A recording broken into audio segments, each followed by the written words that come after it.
Na. Ayan na. Kita na po. Mayor, the best ka talaga, Mayor. Idol ka namin talaga, Mayor. The best ka talaga, Mayor. Bawal ang negosyo sa bangketa. Ang bangketa ay para sa tao, hindi para sa negosyo. Yan ang isa sa plataforma ni Yorme Isko Moreno na nagustuhan sa kanya ng mga tao. Kung madalas kang dumaan sa Carriedo Street malapit sa LRT station, malamang ay narinig mo na ang pangalan ni Neneng B. Ang batang vendor na nagsimula bilang simpleng estudyante na may diskarte sa buhay.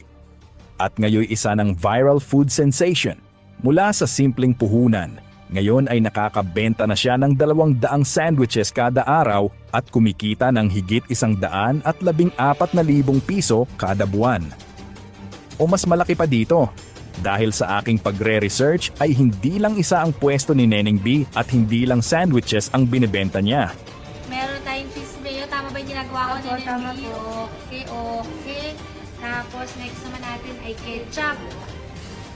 50 pesos to, 50 pesos na nakakailang kang benta sa isang araw nito, Neneng B. 300 to 200 po.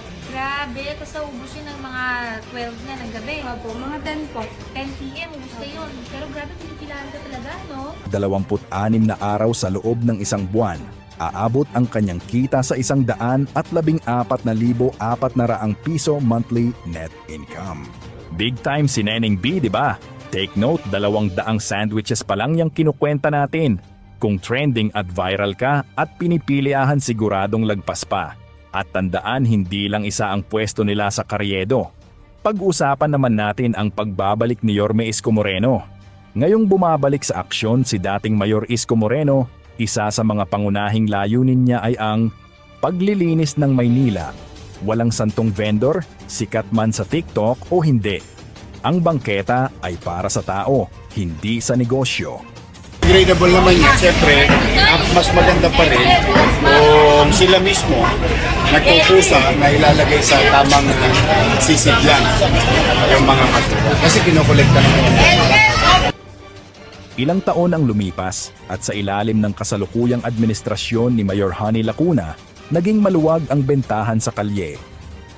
Marami ang nakapwesto sa bangketa, kalsada at ilalim ng overpass. Isa na rito si Neneng B. Pero sa pagbabalik ni Yorme, muli na namang lilinisin ang mga lugar na ito. Si Neneng B, ba'y maapektuhan? Malaki ang posibilidad. Nasa kalsada ang pwesto niya, teknikal na illegal, wala pang business permit o stall lease. Bagamat sikat sa social media, wala pang legal na proteksyon.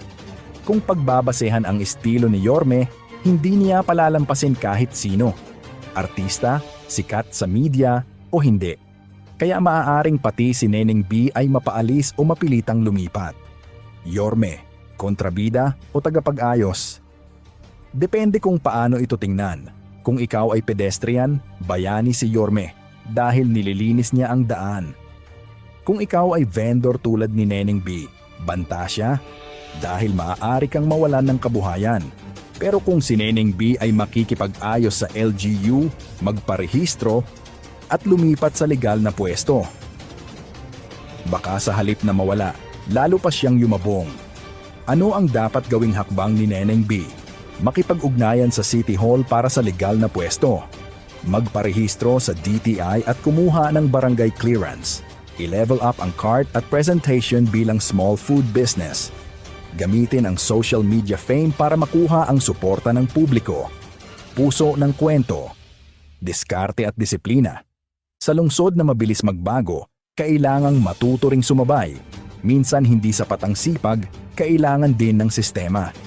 Neneng B ay simbolo ng kabataang Pilipino na masipag, madiskarte, at may pangarap. Pero sa mundong totoo, kahit trending ka pa, kailangan mong maging legal, responsable, at handa sa pagbabago. Ngunit may mga komento at balitang nagsasabing nagbabayad ng pwesto si Neneng B at ang ibang vendors sa Carriedo. Kaya masasabi ng ilan na legal ang kanilang paninindahan. Sa panig ni Neneng B, hindi siya basta aalis sa Carriedo. Dahil doon siya nakilala. Doon siya sinuportahan ng food vloggers. At doon niya nadala ang mga tao. Hindi lang siya ang bumibenta sa lugar na iyon. Kasama niya ang iba pang marangal na vendors na araw-araw ay nagpapakain sa libo-libong naglalakad sa Quiapo. Ang hiling ni Neneng B at ng mga tulad niya ay unawain sila, hindi husgahan. Hindi sila sagabal kundi bahagi ng kalye, ng kultura, at ng kalakal ng Maynila. Kilala niyo ba si Henry C? Oo, pinakamayamang tao sa Pilipinas sa loob ng maraming taon. Matapos masunog ang tindahan ng pamilya nila noong World War II, nagsimula si Henry C. sa pagbebenta ng sapatos sa bangketa ng Carriedo at Raon. Doon niya binuo ang konsepto ng Shoe Mart, isang tindahan ng sapatos na kalaunay naging SM. Mula sa maliit na tindahan, ginawa niyang department store at mula doon, pinalawak niya ito hanggang maging SM Malls. Ang pinakamalaking chain ng shopping mall sa bansa. Ang dating vendor sa Quiapo na kalaunay, inay naging pinakamayaman sa Pilipinas. Katulad ni Neneng B, nagsimula rin siya sa bangketa. At kung bibigyan lang ng oportunidad, seguridad, at kaunting espasyo ang mga tulad nila, baka may susunod pa ulit na Henry Sai. At siya ay babae, estudyante at viral. Si Neneng B ng Carriedo. Sa pagbabalik ni Yorme, masasagot ang tanong, mapapaalis ba ang viral vendor sa Carriedo? Kakayanin ba ni Neneng B ang paglipat sa legal na pwesto? O matatapos na ang kwento ng kanyang sandwich empire? Kung nagustuhan mo ang kwentong ito, huwag kalimutang i-like at i-share para mas marami pang makatulong at makaalam. Gusto ko rin marinig ang inyong mga opinyon, mag-comment kayo sa ibaba kung ano ang tingin niyo sa clearing operations at sa istorya ni Neneng B. At syempre, para sa iba pang kwento ng totoong buhay, mag-subscribe sa aming blog o channel para lagi kang updated.